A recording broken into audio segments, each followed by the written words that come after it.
Tony, I assume you know Deshaun Foster pretty well. Yeah, my teammate. Yeah, played with him for 3 years. Great running back, even better dude. So You guys stayed in touch through the years, and what do yeah, you think of his? I mean, I'm sure it's got to be a different kind of feel going against your alma mater. no, I did it. I did it at San Diego State. Did it at ASU. So again, for anyone who goes against the team that they graduated, the college that they graduated for, they root for them every day of the year, minus that week. And so again, it's exciting to watch him and his journey and where he came from and being in the same locker room together, and then now seeing him as the head coach and him navigating his way through there. I mean, I root for him. Period. What are some of your memories from playing against him? Do you have any memories still that stick out for your time as a No, player? I mean the championships, the Rose Bowls. But as with all guys who played, you miss the locker room. You miss those sitting down in there and just before class or before you're eating, just being around the guys. And I think anybody who's spent time in the locker room, those things you miss the most. Yeah. They scored 35 at Rutgers. What have they been doing well? Yeah, they're just finding their way. They mixed up their offensive line. Ethan is playing really well at the quarterback. They're getting the tight ends and running backs are involved in the pass game and in the run game. I mean, they're just getting better overall, taking care of the ball. So it'll be a good challenge. How much of what they do is actually, similar to what Eric Bieniemy was calling at Washington or Kansas City? I mean, you see elements of it in there. I mean, it's hard, right? The timing of it all and stuff, and getting thrown into fall camp and it's tough. You know what I mean? So you see elements of it, but you also see them playing to their personnel. Like I said, they got really good tight ends. They got really good running backs. Those guys touch the ball a lot. So it'll be a different kind of challenge in that sense. As much as you've seen Jamari Butler show up the way he did on Saturday.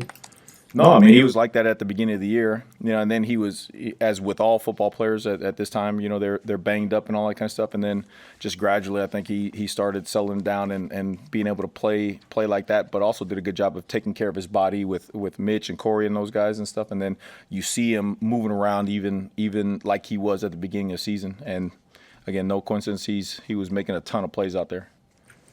Coach, how much of a statement was that as a bounce back just after Indiana to go out and play the number 4 team in the country that well? Well, I mean, it's what we're supposed to do, right? I mean, that's just what we're supposed to do, and really happy that the guys played like that. But again, for as up and down as it is, you just want to make sure that, hey, this is Tuesday. We got a team who's playing their best football coming in here. We want to make sure we know how to do things, and then more importantly, probably the most important is how we do things. With the little attitude and chip on our shoulder.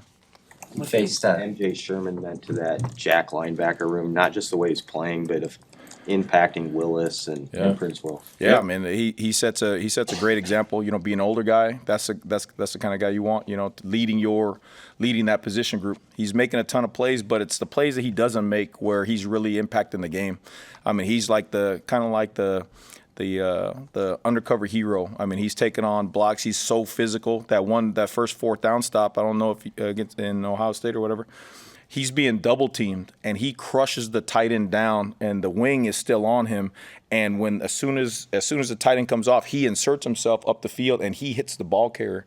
There's stuff like that you don't see unless you're really watching the game, how much he's impacting. And then he's on the sideline talking each series to guys, to Prince Will and to Willis, and then Willis goes in there and makes a huge play. And MJ's one of the first ones to jump around with him and all that stuff. So it's fun to watch him grow, develop, and have fun where he's at. How big was that stop, you think, for this group? I know you got to play it forward now, but that first 4th down stand coming off of the week before and maybe what it did to guys. Yeah, I mean, you saw the excitement, you saw the passion and all that kind of stuff, and it gave the guys a sense like, all right, we're here to play, let's rock. So, I've seen their quarterback, Garber's kind of progress. He got banged up, and now he's back. What do you think of his game?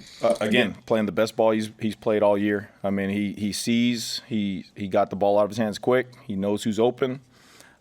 He's They're doing a nice job under center in their run game and play action game. I mean, they're starting to settle into what they want to do. And again, as a quarterback, I mean, he is running the offense. He is truly running the offense, getting them into whatever plays they need to be in.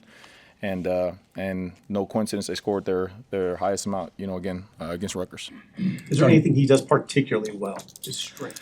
Yeah, he gets the ball out of his hands quick. Like he is mobile enough to extend plays, and you see him downfield looking, and good quarterbacks do that, right? They can run the ball to throw downfield, and then again he just knows where he's going with the ball. You watch Rutgers, and he's catching the ball, and he knows a blitz is coming, and he's throwing to the uncovered guy right now. So you can tell that he's grown into the spot, seeing his reads, going to the uncovered. So it'll be a challenge. Played two pretty good passing offenses the last 2 weeks, and with another one coming up, just how do you feel the guys are doing at defending the pass right now? I mean, we're okay. I mean, today was a different game plan. Today's a different deal. Like you're resetting over. So going back to the game, I thought they did okay. That we gave up a couple explosives. That's the chess game back and forth. But got to give them more tools and able to execute so those things don't happen. But overall, both, right? The coverage in the back end with the pass rush up front, I think that combination, you can always be better, but it's went okay. Hey Tony, going back with Willis again, what have you really seen from him through his first 8 games? He doesn't really look like everybody else in that jack room, but he still is finding a way to have success. Yeah, no, I don't. I mean, he is quietly come along, quietly matured with those guys, especially MJ. He's probably one of the first ones in the building. He meets extra. He's probably one of the last ones to leave. He meets late with Coach Potenza, and he's worked himself into a position to do those things on the field. And if there's any critique, I'm gonna say, like, Coach said, this guy goes out there and he balls and he makes plays on the ball. He's consistently around the quarterback and he causes fumbles. So that should be rewarded. You know what I mean? So we need to get him on the field more. Tony, Matt said after the game and again yesterday that the way the team played against Ohio State, the way they competed, should now be the standard, and now you build on that. From your experience, how challenging is it to take your level of play from 1 week and then continue to build on that, just with the way the game that's is? That's the formula. And I think that's the key to it all, right? Is getting any team, any locker room, any sport, right? Is getting your team to be that confident, to be that aggressive, to be that ready to perform. And so they know what it looks like. But more importantly, they knew how the Sunday meetings went, or the Monday meetings went, the Tuesday practice went, the Wednesday practice. You know what I mean? So again, it's a dive into the process and making sure that we do the process right, so those guys have the confidence to go out there and play like that on Saturday.